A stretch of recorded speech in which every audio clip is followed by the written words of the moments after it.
Bueno, antes de continuar con nuestra historia, me gustaría preguntarles lo que piensan de estos seres, estos cuidadores del bosque, cuidadores de la naturaleza. ¿Piensan que han existido? ¿Que quizás existan todavía? ¿O piensan que ya no quedan lugares donde puedan vivir estas entidades? Si 25.000 encinas lloran porque las van a cortar, las van a sacar del lugar donde nacieron, donde crecieron.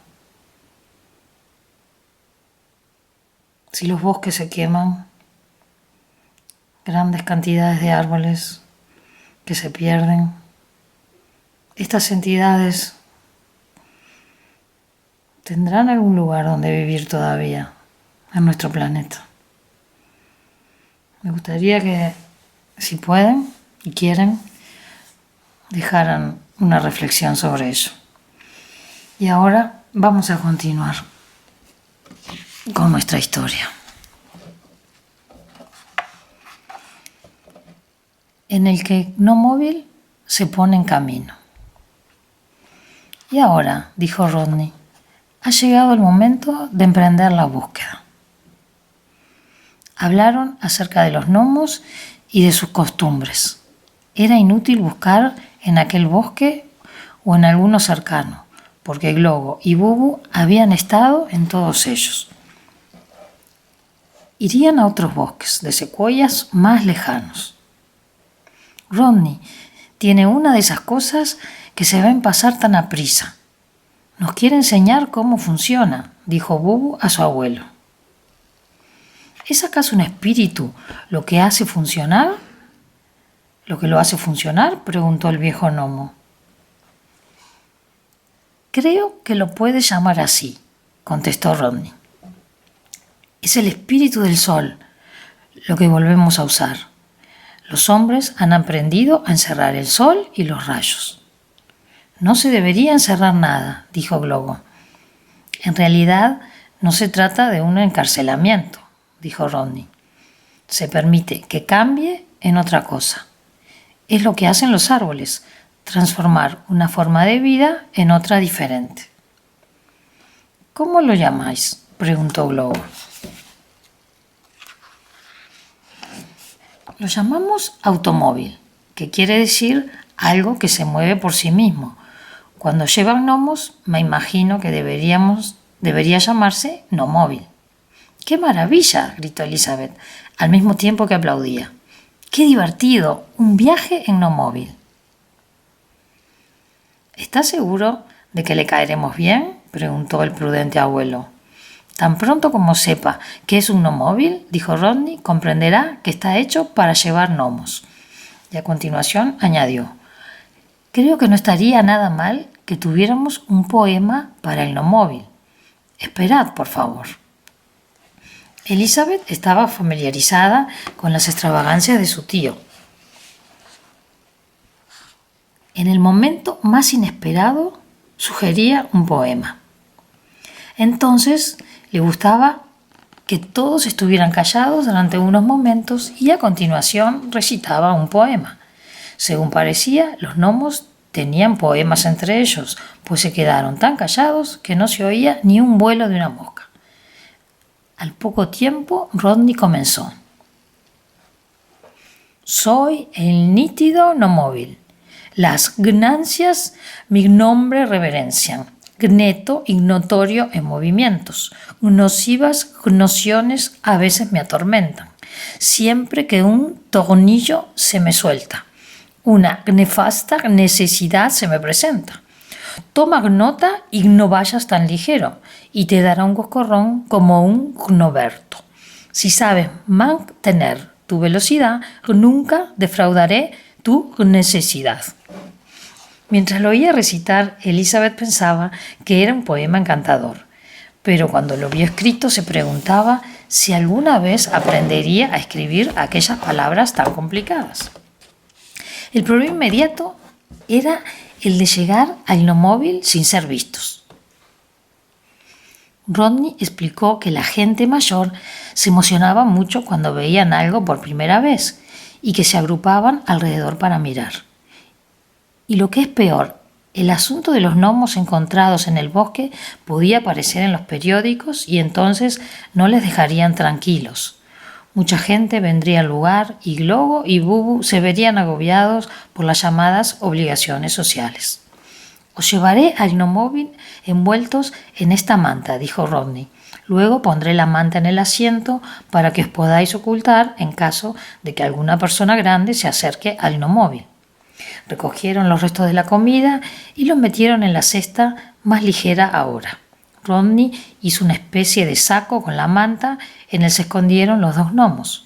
Lo único que asomaba un poco eran sus cabezas. Había un doblez que podían usar en caso de apuro. Los llevó al Gnomóvil, abrió la puerta y los puso en el asiento trasero.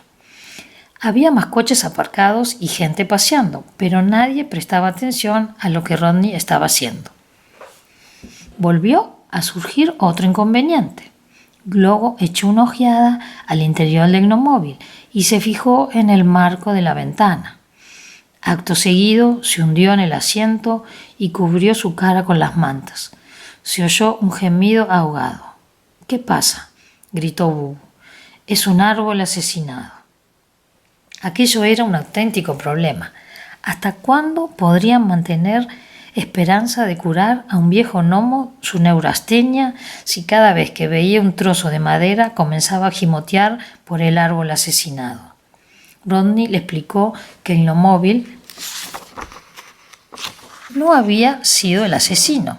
El pobre coche no podía evitarlo. Habían sido los madereros los que habían cometido la fechoría. Globo se sentó y puso la cabeza entre sus manos sin prestar atención. Elizabeth se sentó al lado de Rodney. Estaba callada sin saber qué hacer para ayudar. Rodney puso en marcha el Gnomóvil y dio marcha atrás para salir. A los pocos minutos corrían por la autopista. Estos nuevos acontecimientos hicieron que Bubu comenzara a proferir exclamaciones y que Globo olvidara su pesar por unos instantes. ¿Qué clase de espíritu era aquel que zumbaba y ronroneaba por debajo y cómo hacía que el Gnomóvil se moviera? Era muy obediente, como Rodney había dicho. Lo llevaría a la velocidad que les apeteciera a donde quiera que fuese. Era un espíritu francamente extraordinario. ¿Pero qué estaba sucediendo afuera? El bosque, que pasaba a toda velocidad, y Bubu y Globo se precipitaban de una ventana a otra. ¿Qué les pasa a los árboles? Iban corriendo a toda prisa. Nunca les habían visto comportarse de aquella manera. Globo se apoyó en el marco de la ventana, olvidando los árboles muertos y asombrado por el comportamiento de los vivos. Muy pronto llegaron a un bosque de secuoyas, que ninguno de ellos había visto antes. Se detuvieron. De nuevo Rodney los envolvió en la manta y los llevó al bosque. Cuando llegaron a un lugar solitario, los bajó al suelo y comenzaron a rastrear como sabuesos buscando gnomos. Los gnomos dijeron a la gente grande que era fácil saber si había gnomos en aquel bosque, porque su agudo olfato les permitía seguir el rastro del aliento que dejan en los helechos al recoger sus semillas. Tienen que recorrer un trozo de tierra muy amplio, pues las semillas de helechos son muy pequeñas. Rodney comentó haber leído que las ovejas tibetanas se ven obligadas a pastar en el camino porque las matas de hierba que comen están muy apartadas. Bubu añadió que algo así pasaba con los gnomos. Llegaron a la conclusión de que no había gnomos en aquel bosque, así que los volvieron a llevar al Gnomóvil. El espíritu del sol los transportó velozmente a otro bosque. Emprendieron la búsqueda de nuevo. Así estuvieron todo el día. Visitaron más bosques de los que hubieran podido imaginar el más viejo de los gnomos del mundo entero. Vieron parajes naturales muy bonitos, Vieron ardillas, conejos y hasta un zorro y un ciervo, pero ni rastro de los gnomos. Era divertido ver a las ardillas que, bajándose de los árboles y sentándose en tacones de secuoyas, intercambiaban saludos con Globo. Decía que todas las criaturas de los bosques eran cariñosas con los gnomos y que venían a ellos cuando estaban heridas, porque los gnomos sabían qué plantas debían exprimir para hacer emplastos que las curaran. Globo podía mantener una especie de charla con las ardillas y éstas les aseguraban que no había gnomos en los alrededores. Cuando el crepúsculo con su sombra comenzó a aumentar, la constante semioscuridad del bosque, llegaron a la arboleda que Rodney había comprado y regalado al Estado y que tenía una placa de bronce con su nombre a la entrada de la autopista. Pero tampoco había gnomos, así que extendieron la manta en el suelo una vez más y mientras acababan la comida que les había sobrado, mantuvieron una seria conversación. «Es evidente», dijo Rodney, «que no hay más gnomos entre las secuoyas de la costa, pero es posible que encontremos algunos en los bosques de secuoyas auténticas que están en las montañas. ¿Sabías, Globo, que hay árboles 2 veces más altos que esos entre los que tú vives?» Globo no lo sabía y se impresionó por el hecho de que una persona grande le comunicara semejantes noticias. «¿Dónde están esos árboles?», preguntó. Rodney le contestó que en el interior de California, en las sierras altas. Podemos ir allí mañana y verlas si quieres. No había otra cosa en el mundo que más ansiara Globo. Dijo que quedaría muy agradecido a su nuevo amigo y al espíritu del gnomóvil si le llevaran hasta allí. «Habrá problemas por el camino», dijo el joven. «Tendremos que atravesar lugares donde viven los hombres. Han cortado árboles y han hecho granjas donde cultivan sus alimentos. Me temo que al verlo te pondrás triste. También verás muchos objetos fabricados con árboles asesinados. Los hombres han hecho grandes cajas de madera en las que viven.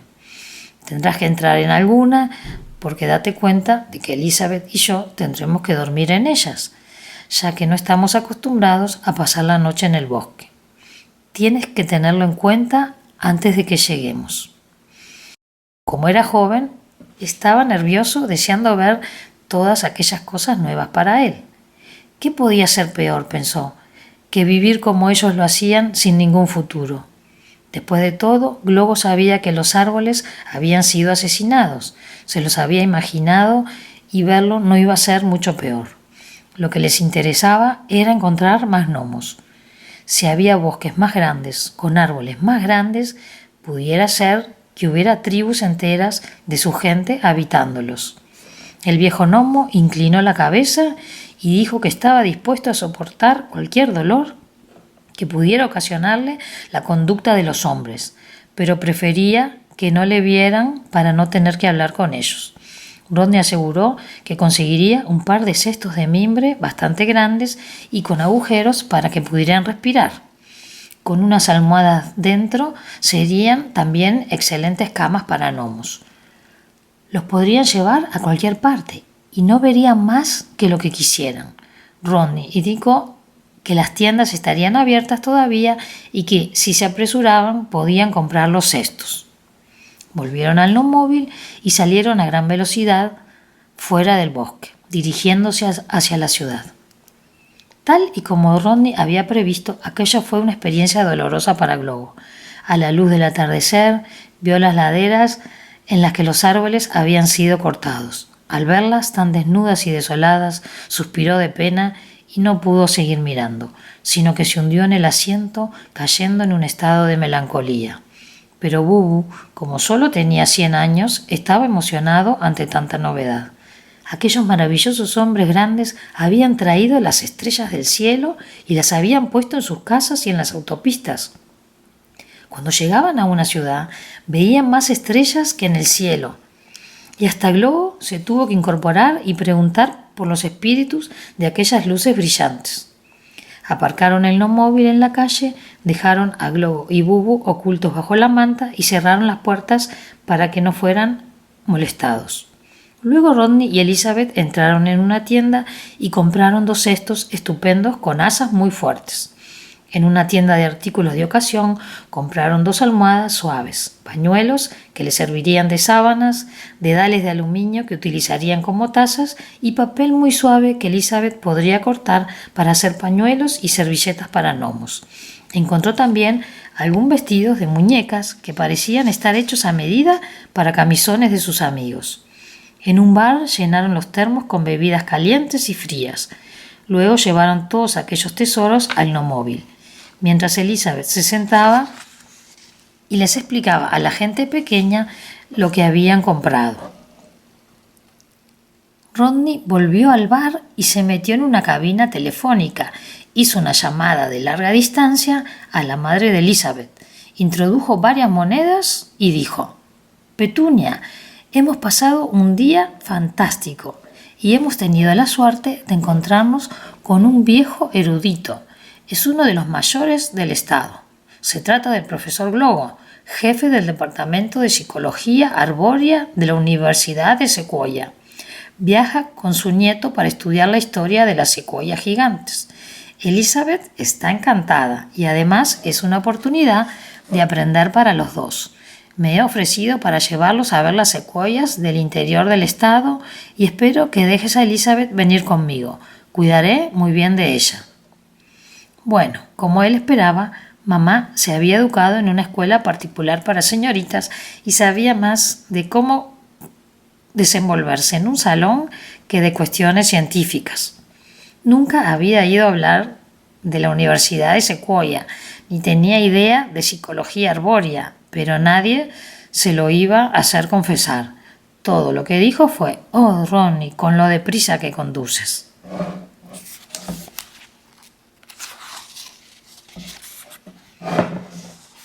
«Te prometo que conduciré con mucho cuidado, Petunia. Pasaremos la noche en un buen hotel, uno de esos que tienen estructura metálica para que no se desmoronen en caso de terremoto. También me ocuparé de que Elizabeth beba su vaso de leche en las comidas. ¿Cuándo volveréis, Rodney?» «No estoy muy seguro, depende del profesor. Creo que deberíamos aprender todo lo que podamos de la historia de los árboles más grandes del mundo.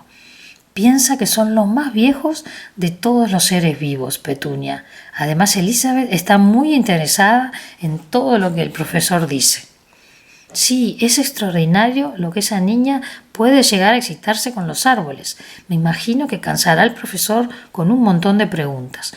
Ten cuidado de que no se moje los pies, Rodney. No te preocupes. ¿Y los pijamas y el cepillo de dientes?» «Compraré lo que necesite en la ciudad desde la que te telefoneo. Te llamaré mañana o pasado para decirte cómo estamos». Así que todo estaba arreglado con mamá. Elizabeth volvió a la tienda y compró todas esas cosas de las que se había olvidado por completo, preocupada por cuidar de sus 2 maravillosas mascotas. Rodney hizo lo mismo y luego emprendieron viaje hacia el sur. El maravilloso gnomóvil podía viajar lo mismo de día que de noche. Salió disparado con el sol de frente, de modo que se podía ver la autopista por delante como un reguero de luz. Era maravilloso viajar serpenteando por las montañas una y otra vez, con la luz filtrándose entre los árboles. Bubu no se cansaba de admirar el espíritu del sol que hacía moverse el gnomóvil y pidió a Elizabeth que le cogiera en brazos para poder ver el espectáculo desde el asiento de adelante. Por su parte, Glogo, un gnomo viejo y sensible, dijo que ya había visto lo suficiente y se acomodó en su pequeño y caliente cestocama. Sin lugar a dudas, estaba pensando en la maldad de los hombres y en las desdichas de los gnomos, o tal vez aprendiendo a hablar con el espíritu del motor. De todas formas, los otros no volvieron a oírle y no sabían qué efecto había tenido el cambio de escenario en la neurastenia del gnomo. A las 9 llegaron a una ciudad. Rodney declaró a la niña y a los gnomos que era la hora de irse a dormir. Paró frente a uno de esos hoteles que, según él, eran a prueba de terremotos a los que tanto temía mamá. Colocaron a los gnomos cuidadosamente en sus cestos, junto con sus dedales y camisones. Cuando el botón se acercó, Rodney no le permitió tocar aquellos valiosos cestos y le ordenó que llevara el gnomóvil al garaje. La imagen que daban al entrar en el vestíbulo del hotel Rodney, con sus 2 grandes cestos de mimbre, seguidos por una niña con fajos de papel, no era muy corriente. Dijo al recepcionista que quería 2 habitaciones con cuarto de baño comunicable. El recepcionista miró los cestos y respondió: «Lo siento, señor, pero los perros no están permitidos en este hotel». «Yo no tengo perros», dijo Rodney. «¿Qué hay en los cestos, por favor?».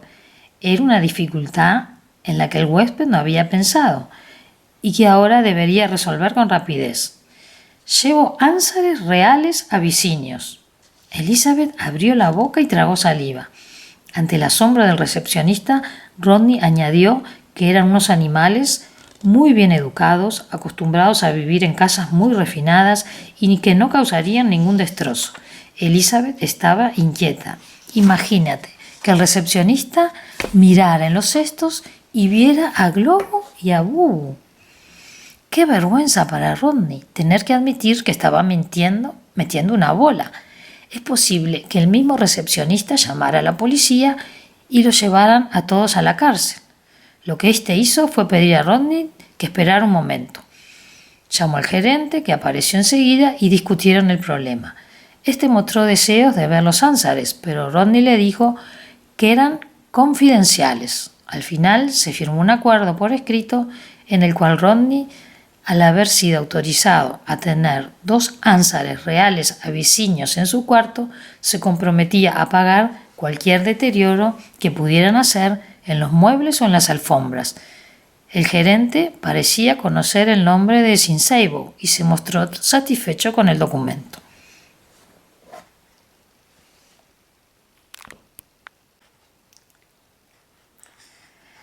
Subieron en el ascensor y le llevaron a sus habitaciones. Rodney examinó todo cuidadosamente y le dijo al Botones que esperase. Se sentó en el escritorio y escribió una nota para la dirección, llamando la atención sobre el hecho de que había una mancha bastante grande en la alfombra a poca distancia de la esquina noroeste de la habitación y otra en una de las colchas, al lado de la pata, y en la parte derecha conforme se mirara. Entregó el papel al Botones y le dio una moneda y le dijo: «Toma un tarugo». El muchacho, aunque sorprendido ante la palabreja, parecía haber reconocido lo que le puso en la mano. Dio las gracias y salió. Rodney cerró las puertas de las habitaciones y tapó las mirillas, tras lo cual Elizabeth abrió los cestos. Los gnomos se incorporaron completamente despiertos y llenos de curiosidad por su nueva experiencia. «¿Qué es un tarugo?», preguntó Bubu, que no se había perdido ni una sola palabra. «Es la palabra inglesa para chelín», contestó Rodney. «¿Por qué le tomas el pelo, Rodney?», dijo Elizabeth. «Es una de sus locuras, Bubu. Un tarugo es un trozo de madera». Rodney está bromeando continuamente porque su dinero proviene de la madera y finge que tiene que ver con ello. No le hagas caso, Bubu. Había mucha madera en aquellas habitaciones. No había más que mirar a las camas, armarios, mesitas y sillas. Globo había sido advertido y aún así no pudo evitar apenarse al verlo, y se sentó en su cesta víctima de tristes pensamientos. Sin embargo, Bubu paseaba examinándolo todo. En aquel momento se encontraba en el cuarto de baño, y Elizabeth abría el grifo de la bañera y levantaba a Bubu para que pudiera verlo. Y él pataleaba y chillaba llamando a su abuelo para que viera aquel manantial de montaña en una de las grandes cajas de madera de los hombres. Según parecía, los gnomos eran muy ágiles. Apoyando sus manos en el borde de una silla, podían saltar al asiento. También podían trepar en la cama solo con sus piernas. Ahora los 2 gnomos se encontraban sentados en medio de una de las camas haciendo preguntas. «¿Por qué dijiste que éramos ánsares?», preguntó Bubu. «Espero que no os parezca mal», replicó Rodney. «Pensándolo bien, todos tenemos un poco de ánsares, ¿no?». «El ganso es un animal respetable, majestuoso y tranquilo si no lo molestas», dijo Globo. «¿Qué más le dijiste?», insistió Bubu. «Que erais abisinios». «¿Y qué es eso?». «De un país al otro lado del mundo. Está habitado por gente muy antigua». Elizabeth intervino con otra pregunta. «Rodney, ¿estás seguro de que hay ánsares en ese país?». Por Júpiter, no lo había pensado. Elizabeth estaba muy preocupada y Rodney, siempre dispuesto a gastar alguna broma, dijo: ¿qué podemos hacer? ¿No crees que podemos enterarnos consultando una enciclopedia? Es posible, pero la biblioteca está cerrada ahora. Así estaban las cosas cuando a Rodney se le ocurrió una brillante idea. Tendré que enviar un telegrama a Abisinia. Pero ¿no será muy caro? 12 paquetes de listones, más o menos. Basta, Rodney, exclamó Elizabeth. Explicó a los gnomos que los listones se vendían en el mundo de la madera y que era otra de las bromas de Rodney sobre el dinero. Si no fuera por el negocio de la madera, Glogo no tendría neurastenia, y ni tú ni yo nos encontraríamos en este hotel, dijo Rodney.